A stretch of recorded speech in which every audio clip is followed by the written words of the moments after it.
मूलाक्षरमुक्तकोटिसुखदं नैकावताराधिपं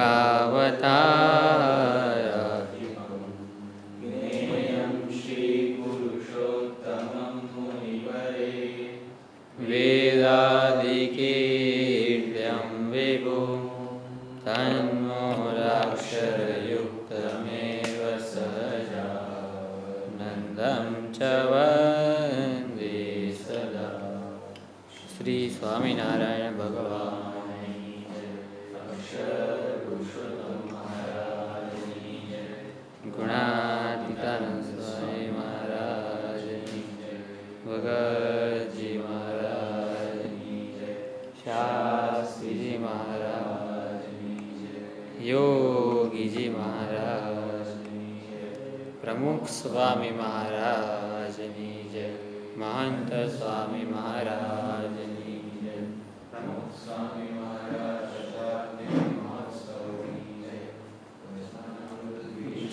नीचू करवाना आँख तो तो लक्षण का विचार करने के बाद लक्ष्य का विचार प्रस्तुत होता है। तो लक्षण जो ब्रह्म का लक्षण तटस्थ लक्षण बताया, पहले स्वरूप लक्षण बताया। स्वरूप लक्षण हो सकता है कि नहीं हो सकता है, क्योंकि वृत्ति नहीं है उसको बताया। उससे निर्धारित भाव का विकल्प करके वृत्ति का हो सकती है। तटस्थ लक्षण बताया कि जगत जन्मादि कारण जो है ब्रह्म का लक्षण है। जगत पद से कार्य मात्र विवक्षित है और कारण जो है कर्तृत्व दिया गया। इसलिए विद्या में अति व्याप्ति लक्षण की नहीं होगी। यदि जगत जन्मादि कारणता सी लक्षण रखें और जन्मादि कारणता उपादान रूप अधिगृहित कर लें तो अविद्या भी सकल प्रपंच का उपादान कारण है। तो जगत जन्मादि कारण मन उपादान कारणता विद्या में भी चली जाएगी। तो ये लक्षण ब्रह्म का था और लक्षण की अति व्याप्ति अलग से भूत अविद्या में चली जाएगी। अब कर्तृत्व का विचार करते हैं कि कर्तृत्व क्या है। जो ब्रह्म में जगत कर्तृत्व, ये जो लक्षण है तटस्थ लक्षण जगत कर्तृत्व, जगत जन्मादि कर्तृत्व, वो ब्रह्म में कर्तृत्व क्या पदार्थ है। तो कर्तृत्व को लिख रहे हैं तद उपादान गोचर अपरोक्ष ज्ञान चिकीर्षा कृतिमत्व। ये जो है कर्तृत्व। तो तद पद से किसको लेंगे? कार्यजात को। तत् माने कार्यजात। उस कार्यजात का जो उपादान, कौन सा कार्य किस कारण से उत्पन्न होता है, ये तत्त कारण के उपादान का। उपादान गोचर विषय, गोचर शब्द से विषय कहा जाता है। तत् माने प्रपंच का उपादान है गोचर विषय। इस प्रकार का जो अपरोक्ष ज्ञान एक, तत् माने कार्यात, उसकी चिकीर्षा,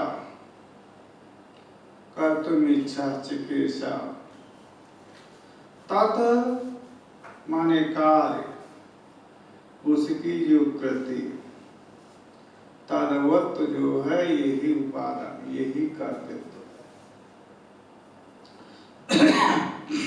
गुरुजी, ये चिकीर्षा और क्रोधी का अन्वय तत् के साथ करना है या ज्ञान के साथ? जी नहीं, तद्वत् न कह रहे हैं, कृतिमत्व। कृतिमत्व किस में रहेगा? समन्वय कर रहे हैं, सुनिए। कारण में सुनिए, चलिए।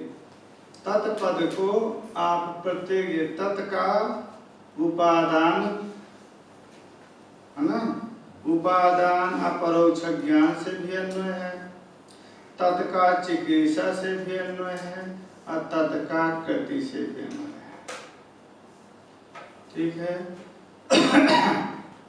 तो लीजिए, तत् कार्यम जातम कार्य जातस्य यद उपादानम, कार्य जातस्य यद उपादानम तद उपादानस्य यद अपरोक्ष ज्ञानम तद ज्ञानवत्व। किस में रहेगा? बोलिए, तद ज्ञानवत्व किस में रहेगा?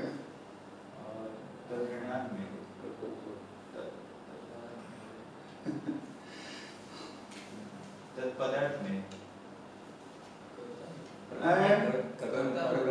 कर्ता में रहेगा, है ना। तो तत् से जो है कार्य लिया, है ना, उसका उपादान माने पहले लौकिक में आप घटा लीजिए, तब आपका ब्रह्म में घट जाएगा।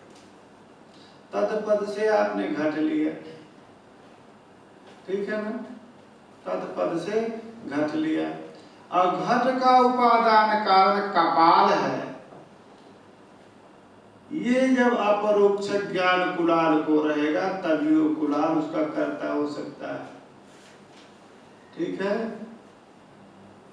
कुलाल को जब ये ज्ञान रहेगा कि घट की उत्पत्ति कपाल से होती है तभी वो कर्ता हो सकता है। इसे तत्पद से कार्य लिया, पहले लौकिक जो करता है उसमें समन्वय कर लीजिए, इसके बाद ब्रह्म में समन्वय करिए। तो तत्पद से लोक में पहले समन्वय कर लीजिए, घट कार्य है और उसका जो करता है कुलाल है, उसमें समन्वय कर लीजिए। करते तो कैसे है? तत्पद से किसको लिया? घट को लिया। उसका उपादान कारण कौन है? उपादान जो कपाल है तद विषय प्रत्यक्ष ज्ञान आवश्यक है कि नहीं? उसको वो जन्म नहीं करेगा कि घट का उपादान कारण कौन है, तो कैसे घट की उत्पत्ति कर सकता? इसलिए वो जो उपादान ज्ञान है, उपादान ज्ञान किस में रहेगा? किस संबंध से रहेगा? ज्ञान कह रहे हो ना, ज्ञान गुण है, गुण है, समवाय संबंध से कुलाल आत्मा में रहेगा।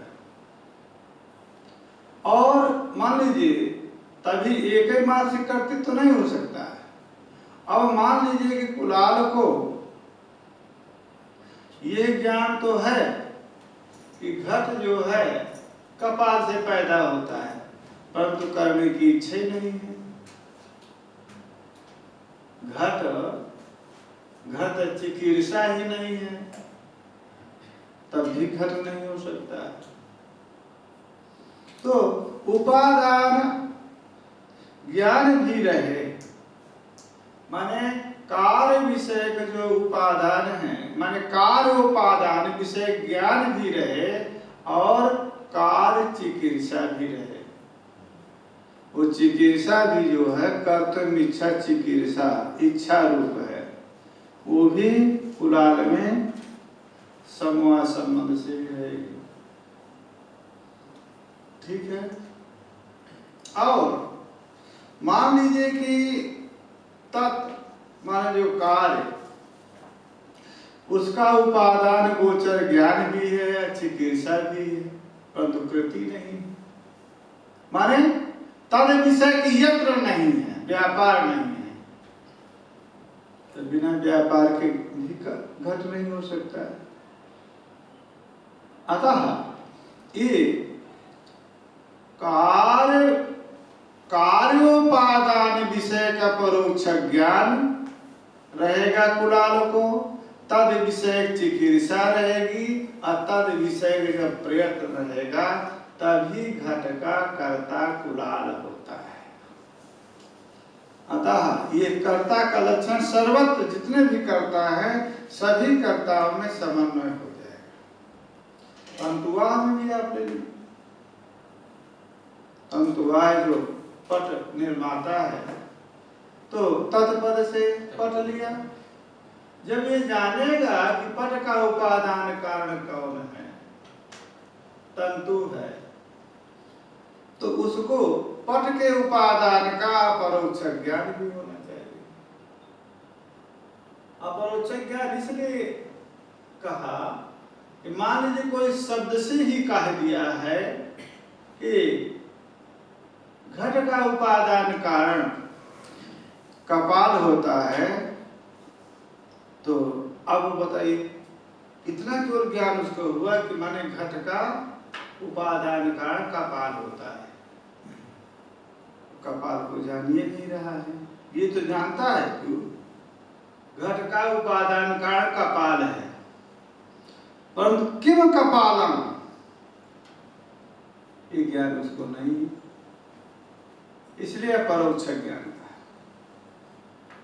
तो तंतुवाय को तत्पने पट का जो उपादान कारण तंतु है, वो तंतु का परोक्ष ज्ञान रहना चाहिए और पट विषय चिकित्सा रहना चाहिए।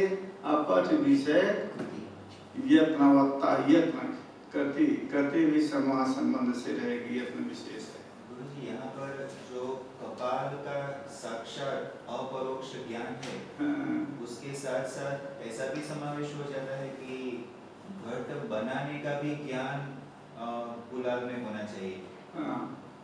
जो घट निर्माण के लिए जो जो यत्न करना है वो यत्न करता है, चिकीर्षा भी है और कपाल का भी ज्ञान है, साक्षात ज्ञान है। पर उस कपाल से ये घड़ा इस प्रक्रिया से बना जाता है, ऐसा जो ज्ञान है वो इसमें ही अंतर्भाव हो जाता है। चिकित्सा कह रहे हैं ना,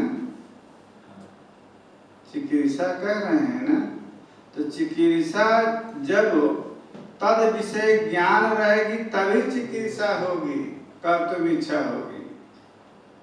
माने घट निर्माण ज्ञान जब रहेगा तभी चिकित्सा होगी, समझा? आइवा संग में जिस कार्य का संपादन का ज्ञान आपको नहीं है तद विषय की चिकित्सा आपको होती है।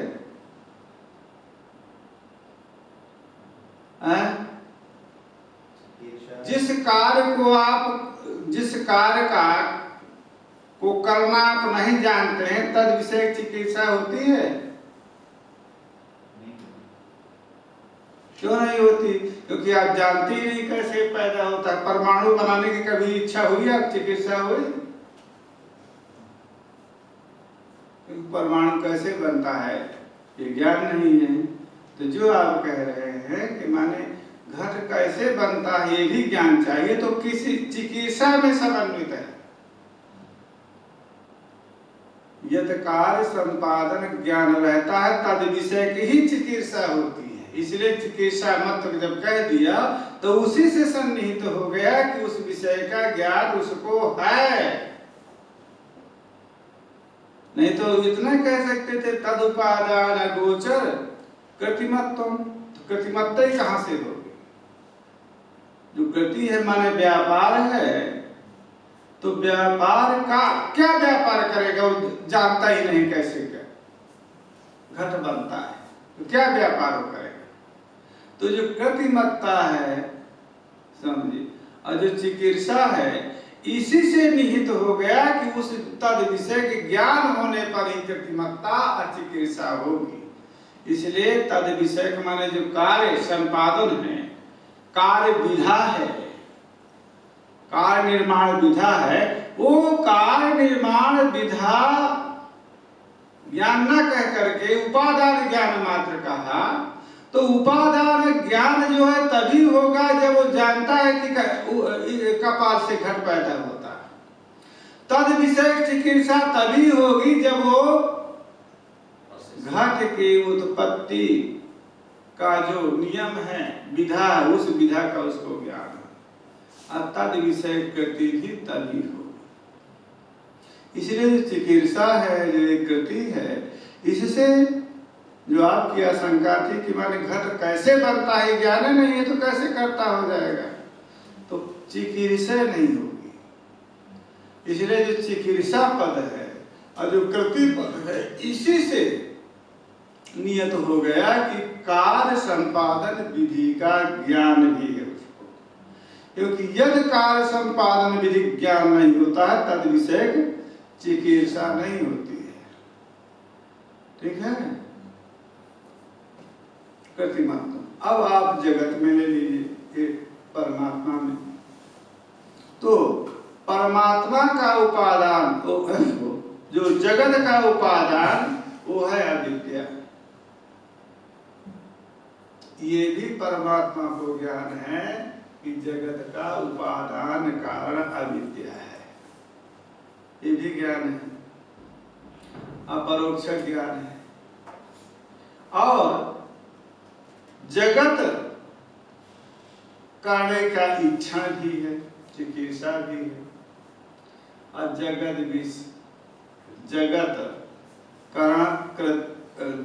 कर्त विषय पर जगत उत्पत्ति विषय कृति भी है। अतः तत्माने जो प्रपंच, तद प्रपंच का उपादान जो अविद्या, तद विषय का जो अपरोक्ष ज्ञान, और जगत विषय जो चिकित्सा और जगत विषय जो व्यापार, ये तदवत्ता जो है परमात्मा में रहने के कारण, ये परमात्मा में कर्तृत्व आ रहा है।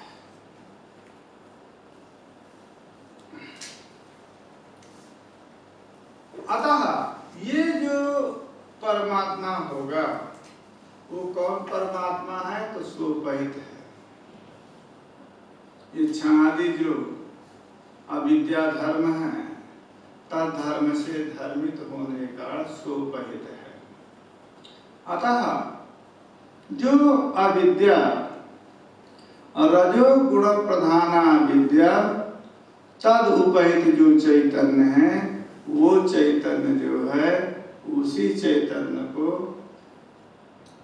करता क्या? क्यों? रजो धर्म में ही क्रियावत्ता है। रज जो धर्म है वही क्रियावत ही रज है। क्रियावत जो है वो रज ही धर्म रहता है। तो रज प्रधान जो अविद्या, तद अविद्या से उपहित जो परमात्म तत्व है वही करता है। जो शुद्ध चैतन्य है वो करता नहीं है। समझिए, शुद्ध चैतन्य यदि करता हो जाए, शुद्ध चैतन्य यदि करता हो जाए तो ये तटस्थ लक्षण होगा नहीं करेगा, स्वरूप लक्षण हो जाएगा। यदि ये लक्षण जगत का चित्त जो ये तटस्थ लक्षण दिया, तो यदि जिस प्रकार से सत चित आनंद ये परमात्मा के स्वरूप हैं, तो यदि ये कर्ता भी शुद्ध चैतन्य हो जाता तो वो स्वरूप लक्षण में मान यावत लक्ष्य काल आवृत्तिता नहीं रहती है ना। अतः ये निश्चित है ये शुद्ध चैतन्य कर्ता नहीं है। अतः जगत कर्तृत्व जो लक्षण है, जगत जन्मादि कर्तृत्व जो लक्षण है, ये तटस्थ लक्षण है। क्योंकि लक्ष्यभूत जो परमात्म तत्व है, वो परमात्म तत्व यावत लक्ष्य जो परमात्म तत्काल प्रतिता, सर्वत्र काल प्रतिता इसकी नहीं है। उसी को लिख रहे हैं, ईश्वरस्य तावत उपादान गोचर अपरोक्ष ज्ञान सद्भावे। तो ईश्वर माने सोपहित जो चैतन्य है, वो सोपहित चैतन्य में अव्यय लक्षण जाना चाहिए। तद उपादान गोचर अपरोक्ष चिकीर्षा प्रतिमत्व जाना चाहिए। तो तावत इति पदम, तावत पद का अर्थ जो है शब्द सौष्ठव के लिए, शब्द सौंदर्य के लिए। ईश्वर से तावत उपादान गोचर परोक्ष ज्ञान सद्भावे प्रमाण कहना होगा कि ईश्वर में उपादान गोचर अपरोक्षत्व अपरोक्ष ज्ञान है। इसमें प्रमाण क्या है? यह सर्वज्ञ सर्वविद यस्य ज्ञानमयं तपः, यही श्रुति। यह सर्वज्ञ सर्वविद, यह सर्वज्ञ यह सर्वं जानाति सा कस्य किम उपादानम एतदपि जानाति। जो सब कुछ जान रहा है वो किसका कौन सा उपादान है ये भी जान रहा है। ये इसीलिए उसको सर्वज्ञ कहते हैं। अनंत कोटि ब्रह्मांड में अनेक जीवों के सकल के कर्मों का और सकल के भोग का ज्ञान उसको है। किसका कर्म कब फलोन्मुख होगा, उसका भोग क्या होगा, उसके भोग की संरचना करना।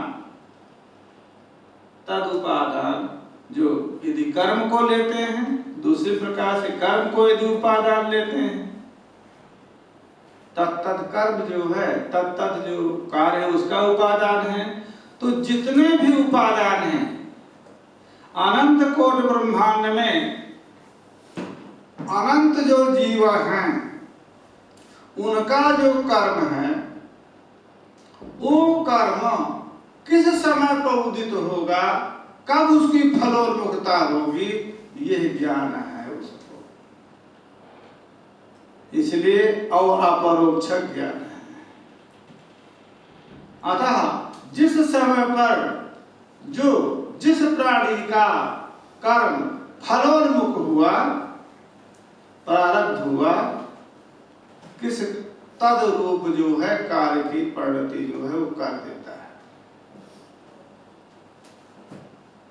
इसलिए सर्वज्ञ होने के लिए कारण जितना भी जगत से एक एक ब्रह्मांड नहीं, अनेक ब्रह्मांड में जो भी कार्य जाते हैं, शरीर इंद्रिय से लेकर के उपभोग पर्यंत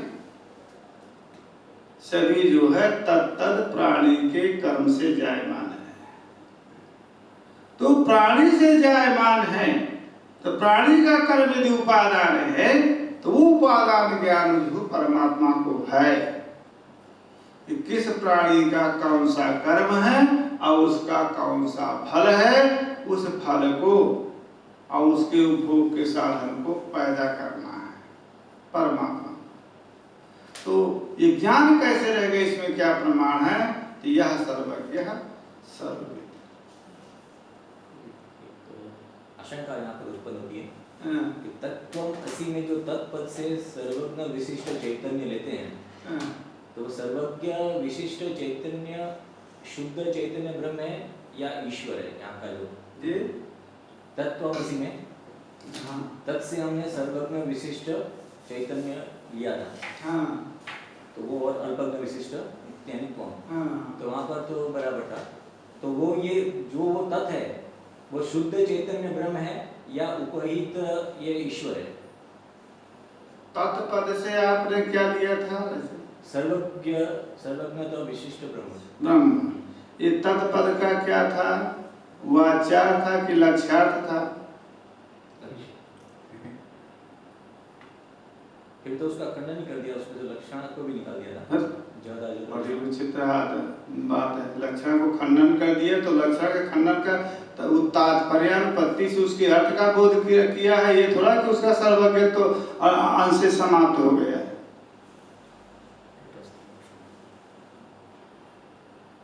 सर्वज्ञ आप ही बोल रहे हैं कि तत्पद का सर्वज्ञ अर्थ है ना? वो सर्वज्ञ अर्थ क्या है? वो वाच्यार्थ है। भागवत त्याग लक्षणा के बिना भी यहाँ पर चैतन्य मात्र का बोध हो सकता है, ये उपाय किया था उसने। तो चैतन्य मात्र जो है वो है आपका लक्ष्यार्थ। अब आप शंका बताइए क्या चीज? मेरी शंका यहाँ पर ये है हाँ कि यहाँ पर सर्वज्ञ तो ईश्वर है, हाँ जो माया से उपहित है, हाँ, और वहां पर जो तत्पद से लिया वो भी माया से उपहित ही है या नहीं, खाली मेरा ये प्रश्न माया उपहित ही सर्वज्ञ है, निरुपहित चैतन्य मात्र है। हाँ, बस यही प्रश्न। माया उपहित जो है वो वाच्य है, जो सर्वज्ञ है, और लक्ष्यार्थ जो है शुद्ध चैतन्य है। तुम पद से विषय प्रकाश लीजिए, तुम पद का वाच्यार्थ जो है अल्पज्ञत्व विशिष्ट सोपाहित चैतन्य है, लक्ष्यार्थ जो है शुद्ध चैतन्य है। तो लक्षण वृत्ति के द्वारा चैतन्य चैतन्य का भेद है।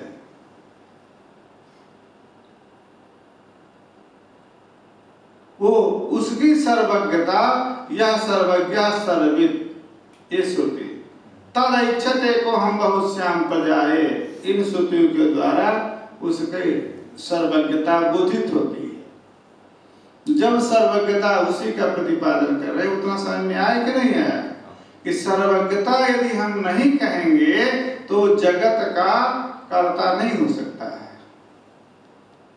जगत का कुल घट का कर्ता या पट का कर्ता नहीं है। वो घट कर्ता को केवल घट के उपादान का ज्ञान रखना है, उतने मात्र से घट का कर्ता हो सकता है पूरा।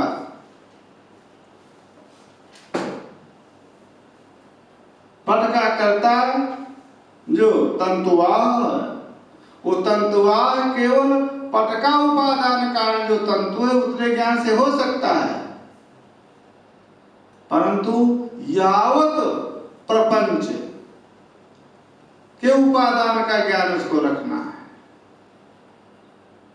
और वो उपादान जो है तत्तर प्राणियों का कर्म है, किस प्राणी के कर्म से कौन सा फल की उत्पत्ति होनी है वो अल्पज्ञ नहीं रख सकता है, क्योंकि जगत का करता है।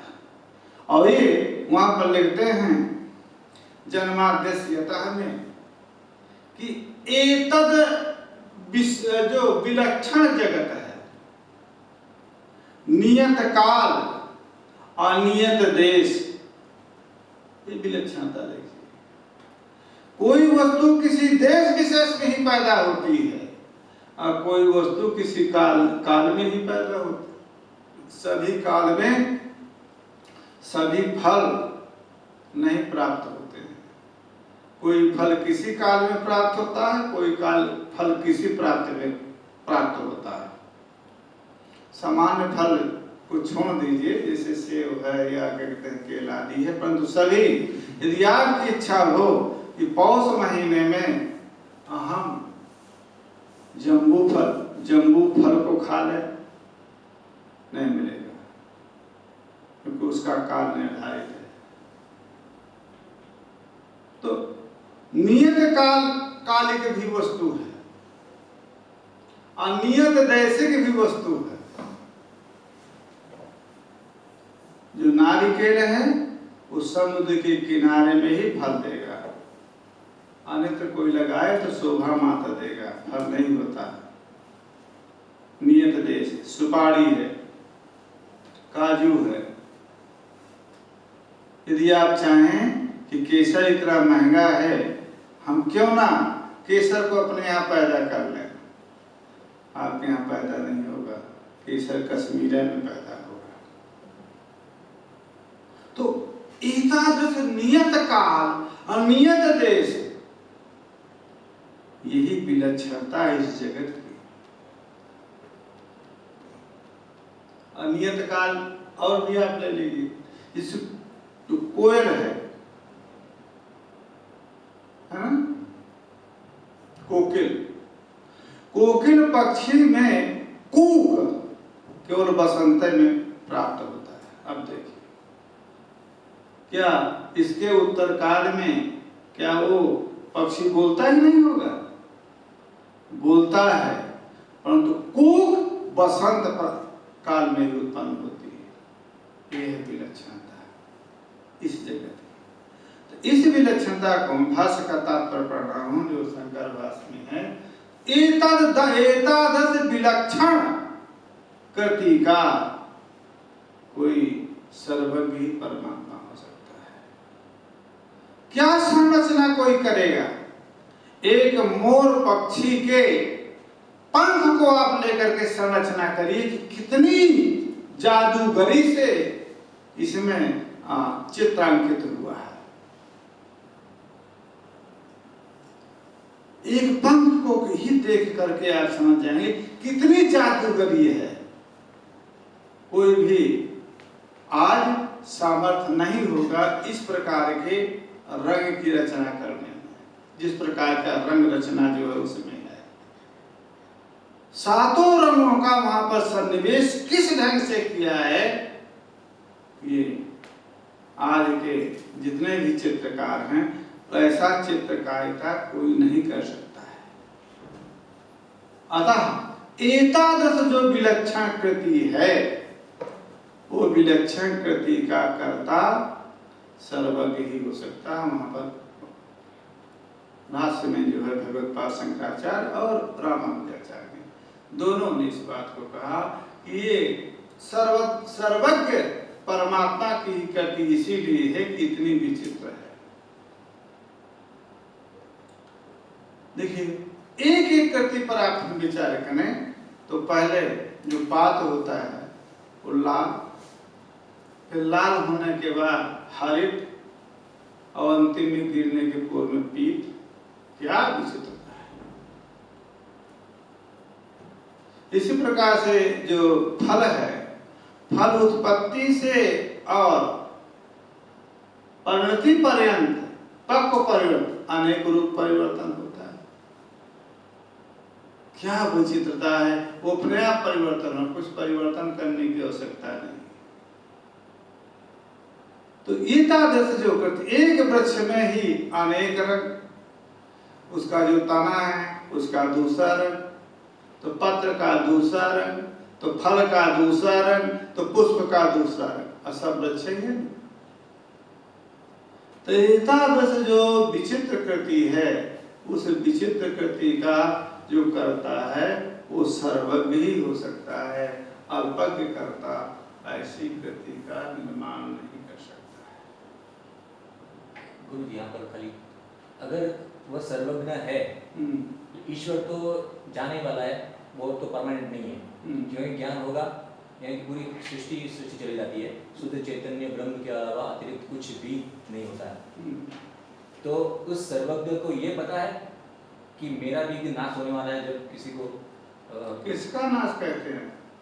ईश्वर, ईश्वर का नाश, ईश्वर की उपाधि का नाश। उपाधि ईश्वर, शुद्ध ब्रह्म चैतन्य से ईश्वर अलग है। शुद्ध चैतन्य ब्रह्म से ईश्वर अलग है। ईश्वर अलग ही होगा। ईश्वर की उपाधि अलग है। उपाधि से ही अलग हुआ ना ईश्वर। उपाधि के अलग से ना अलग हुआ। तो ईश्वर को अलग क्यों कह रहे हो?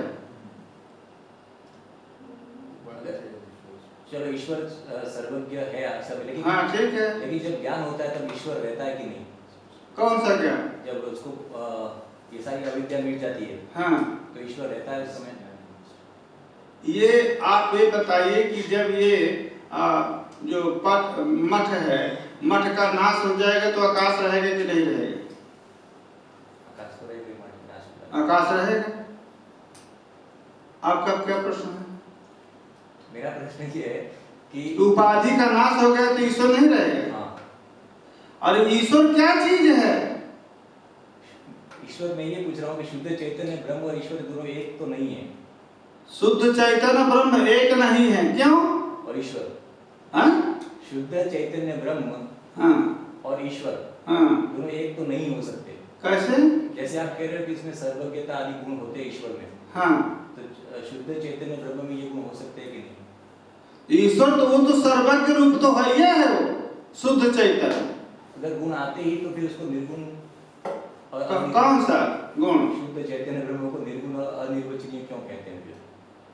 वो गुण जो है उसका भी निर्वचन आएगा। गुण जो है कौन सा गुण उसमें आप मानते हैं? आपने सर्वज्ञता आदि गुण बताए। सर्वज्ञता गुण नहीं है उसका, उसका स्वरूप है परमात्मा का। परमात्मा जो है साक्षी भूतत्व सकल विषय का प्रकाशक होने का सर्वज्ञ कहलाता है।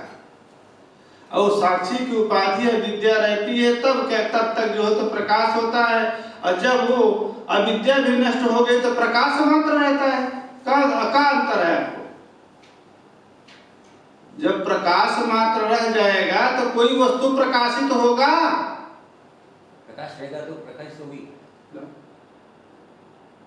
मैं कह रहा हूं प्रकाश मात्र रहेगा तो कोई वस्तु प्रकाशित होगा? प्रकाश मात्र ही रहता है तो कोई वस्तु प्रकाशित होगी? वस्तु होनी चाहिए। तो यही तो कह रहा हूं, जब प्रकाश मात्र है तो कोई वस्तु प्रकाशित नहीं होगी। जब प्रकाश मात्र रहेगा तो कोई वस्तु प्रकाशित नहीं होगी, तो उस प्रकाश को प्रकाशक कहेंगे।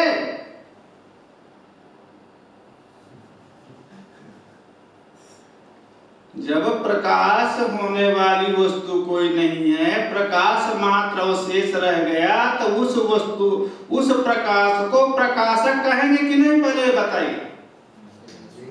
नहीं कहेंगे, उस काल में प्रकाशक नहीं कहेंगे। तो जब ज्ञान मात्र रह गया, जब ज्ञान मात्र रह गया, कोई प्रकाश वस्तु नहीं रह गई, तो उसी ज्ञान मात्र में मन चिद मात्र में सर्वज्ञ तो नहीं रहेगा, बस हो गए। वो सर्वज्ञ रहने पर भी वो ही सर्वज्ञ है। चित प्रकाश जो वस्तु का प्रकाशक है, तो जिस समय पर वस्तु का प्रकाशक है तो साक्षी भूतत्व सर्वज्ञत्व है, और वस्तु सन्निकर्षेण प्रकाशकत्व है। जब वस्तु ही समाप्त हो गई या विद्या निवृत्ति के बाद, तो चित्त मात्र रह गया, न उसमें सर्वज्ञता है और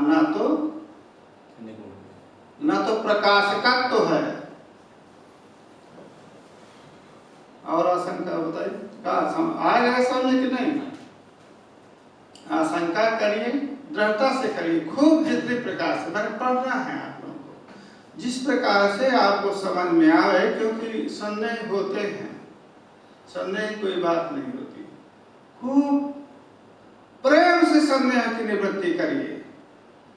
3-4 दिन में आप जो है तो 2 पृष्ठ भी पढ़ेंगे तब भी बहुत हो जाएगा, क्योंकि पाठ समाप्त हो जाएगा। तो संदेह करिए, जो आपका संदेह है उसी संदेह से, आप के संदेह से संदेह की निवृत्ति हो जाएगी। जो आपका संदेह है तभी संदेह की निवृत्ति होती है।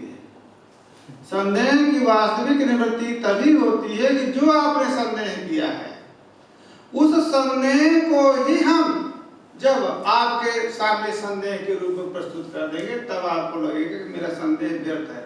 आपने संदेह कुछ किया है और हम जो है कुछ उत्तर दे दिए, हमारा संदेह ये था, गुरुजी ने ऐसे कह दिया। तो वो जो संदेह है, वो संदेह तादस निवृत्त नहीं होगा। यह तो होगा कि गुरुजी कहीं नाराज न हो जाए कि बार बार पूछ रहा है, इसलिए वो चुप हो गए।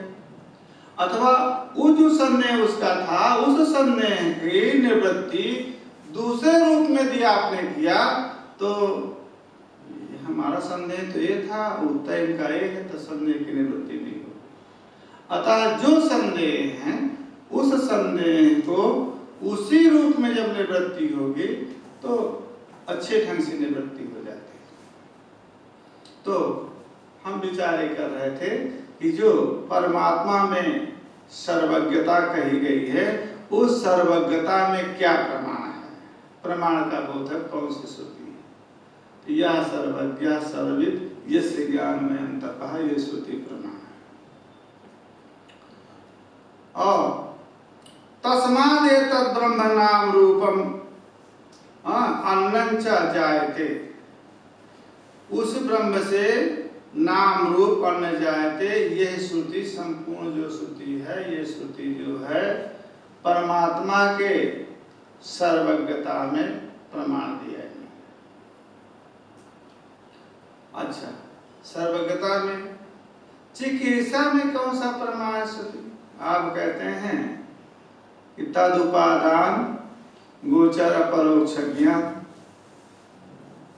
अपरोक्ष ज्ञान में परमात्मा में सर्वज्ञता प्रतिपादक जो श्रुति है वो अपरोक्ष ज्ञान में प्रमाण हो गई।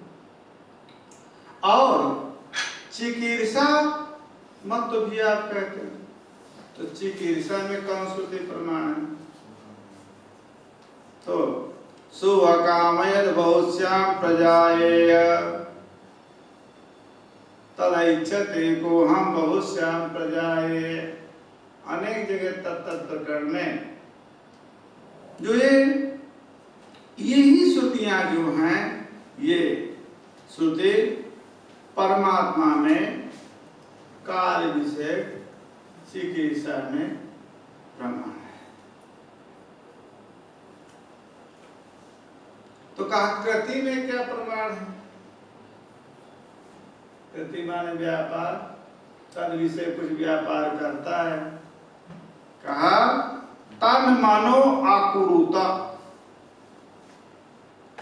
ये जो है परमात्मा की कृति में प्रमाण है कि परमात्मा केवल उपादान का ज्ञान और केवल चिकित्सा मात्र नहीं रखता है, अपितु व्यापार वक्ता भी कुछ व्यापार करता है, कुछ क्रिया करता है।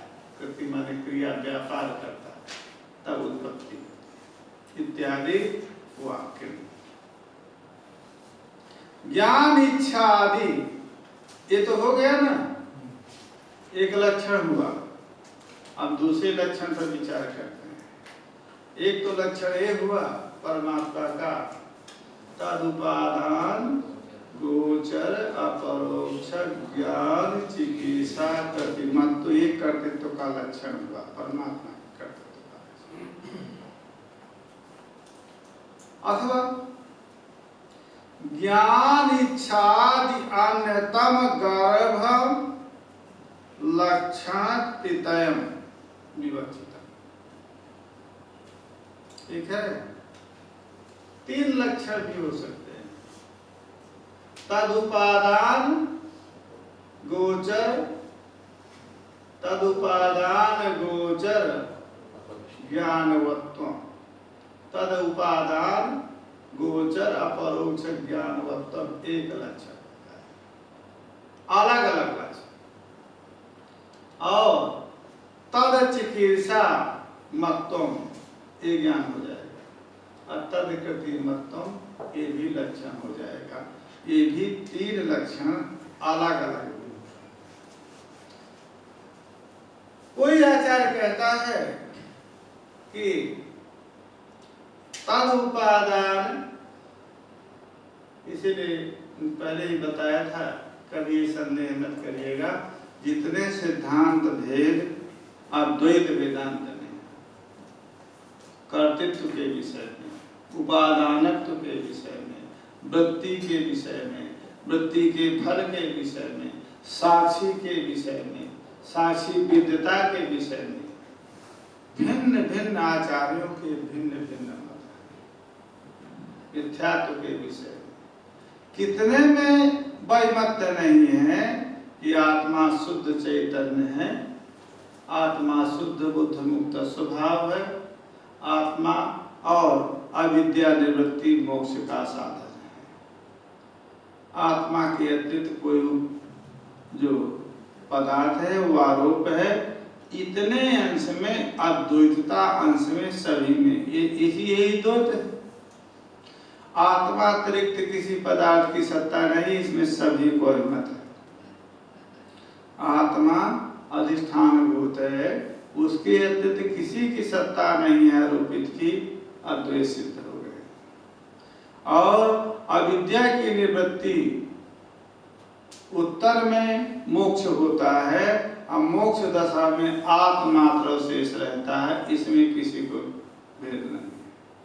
इसके बाद उपादान कौन होगा, कर्ता कौन होगा, कर्ता का लक्षण कौन होगा, उपादान का लक्षण होगा, वृत्ति का फल क्या होगा, वृत्ति के भिन्न भिन्न फलों का निरूपण किया, जो अंतःकरण का वृत्ति।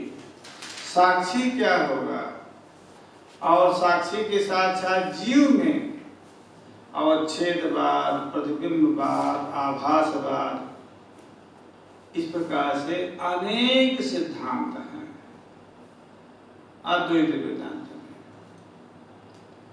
परंतु सभी सिद्धांतों के भिन्न होने पर भी लक्ष्यभूत एक होने के कारण ऐक्य माना जाता है। ठीक है।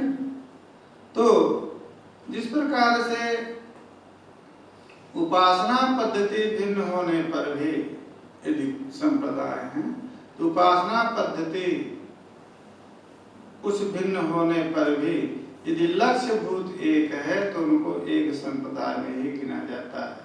शाखाएं भले ही अलग अलग हों, परंतु एक संप्रदाय में गिना जाता है। स्वामी नारायण भगवान ने जिस मार्ग की स्थापना किया है, वो मार्ग में जो नियम है, द्रव्य और स्त्री का संसर्ग न रखना, और स्वामी नारायण को भगवान के रूप में मानना, और उसके अनुयायी जो भक्त हैं, वो भक्त उसके जो उनके जो माने साधक हैं, संत हैं, उनको भी उसी रूप में भगवान के रूप में मानना, जो संप्रदाय इस परंपरा में जो भी होंगे वो सब स्वामीनारायण संप्रदाय वाले ही कहलाएंगे। भले ही कुछ अपनी पद्धति को लोगों ने मंत्र देना या कुछ भिन्न समझ रखा हो, परंतु वो पद्धति में वो सब स्वामीनारायण संप्रदाय ही कहलाएगा। इसी प्रकार से जो वैष्णव हैं, भले ही तेंगल और बड़गड़ दो भेद उसमें हैं तिलक के भेद से, परंतु सब वो वैष्णव कहलाएंगे, आचार्य ही कहलाते हैं। इसी प्रकार से वैरागियों में, वैरागी जो रामानंदी हैं उसमें अनेक भेद हैं रामानंदियों में, परंतु आराध्य और आराधना सम होने का सब वैरागी कहलाते हैं। इन्होंने लौकिक दृष्टांत इसलिए बताया कि कभी ये आपको भिन्नता न ज्ञान हो जाए कि जब अनेक सिद्धांत हैं तो सभी अद्वैती कैसे कहलाते हैं। तो जो अद्वैत का जो मूल सिद्धांत है, उस मूल सिद्धांत से विचलित न होते हुए भी अपने अनुसार उपादान के स्वरूप का, कर्ता के स्वरूप का, वृत्ति के स्वरूप का, ज्ञान के स्वरूप का प्रतिपादन क्यों? जितने इससे भी आप समझ लीजिए कि जितना अद्वैत वेदांत में, अद्वैत दर्शन में जितना लिखा गया है और जितने आचार हुए हैं, इतना किसी अन्य में हुए ही नहीं। क्योंकि हमारे भारतवर्ष में अद्वैत दर्शन का ही सबसे प्रथम उदय ऐसा हुआ कि जो बहुत प्रशस्त दर्शन हुआ। जितने भी बुद्धिजीवी व्यक्ति थे, जितने भी बुद्धिजीवी विज्ञ पंडित थे, सभी अद्वैत दर्शन में ही कुछ कहना चाहे। और जब भी कोई किसी शास्त्र में, किसी विषय में जब कोई भी अपनी बात प्रतिपादित करता है तो कुछ न कुछ विलक्षणता लाने की कोशिश करता है। नहीं, यदि विलक्षणता नहीं लाएगा तो रिपीट जिसको कहेंगे अंग्रेजी में, माने उसका अनुवाद मात्र होगा उत्तर का। मैं कहेंगे ये तो लिखा हुआ है, इसको कौन पढ़ेगा? क्योंकि जो पूर्व में लिखा जा चुका है उसी बात को यदि उत्तर में कोई लिखता है तो उसको कोई अध्ययन नहीं। क्या है? वही तो लिखा है जो पहले लिखा था। जब वो पूर्व लेख से कोई विलक्षणता आचार्य लाता है तब रुचि होती है, ये तो नई बात लिखा है। विज्ञ लोग भी उसको जानना चाहते हैं कि नई बात लिखा है, इसकी खोज है, ये तात्विक है कि नहीं तात्विक है। इसलिए अनेक सिद्धांत भेद हैं इसमें। तो सिद्धांत भेद के लिए तो एक लक्षण तो तदुपादान गोचर अपरोक्ष ज्ञान चिकित्सा कृतिमत्व है, और अन्यतम जो है अनेक लक्षण भी इसके हैं, है ना? ठीक है, जाना हो तो जाइए, नहीं तो फिर हम आगे बढ़ते हैं।